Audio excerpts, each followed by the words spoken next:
Oh yeah, hi, I'm Aidan. I grew up in this area and I'm pretty used to the fact that I was going to grow up with parents who were in and out of work all the time, and I'm 25 right now, so that means that I was actually born just a few months after the last time the Newstart was increased properly. And I just had to buzz my hair because I'm balding. So I'm balding before Newstart is even being raised. But I want to sort of touch upon, I guess, my experiences as I'm supposed to, in that I've been on youth allowance, which then turned into living away from home allowance, which then turned into Newstart allowance.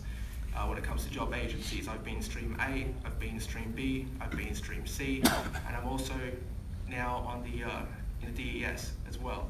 I've done work for the dole. It's probably the biggest waste of time. I remember when I did work for the dole, we dug a trench and then found out that we couldn't pave the trench because there was a tree in the way. So that whole day was entirely worthless. But on top of being in basically every payment possible except for disability support and age pension, of course, because I'm only 25.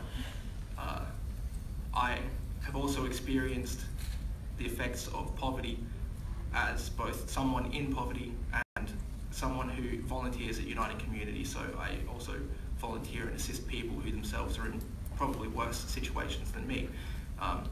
So being on Newstart, I think I do what most people would consider, even people who don't like the unemployed, would consider the most responsible things. I live in a very cheap unit. I say cheap, but it's $200 a week, split between two people. It makes it $100. I keep all my expenses low.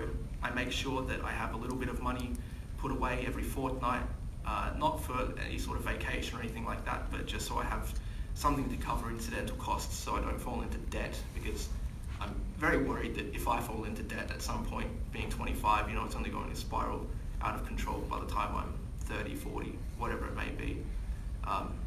So I was saving up for a really long time this last year because I wanted to go to university, and I wasn't able to get in through the foundations course because they didn't accept me. So the only way to get in was to sit a stat test, which I've just paid $375 for. And that took me about a year to save up. That and this new phone that I had to buy, because my last one that I had for about 3 years just died. So those have been my leisure things of the year. Most of the time, I sit at home, make sure I've got all my bills paid, of course, that's the only responsible thing you can do. And then I've just got enough money to make sure I eat maybe 2 meals a day, so I can put some money away for incidentals. I don't really get out of the house too much. When I do, most of the time I spend my time volunteering at United Communities, like I said. Yeah, I don't particularly know what else to say.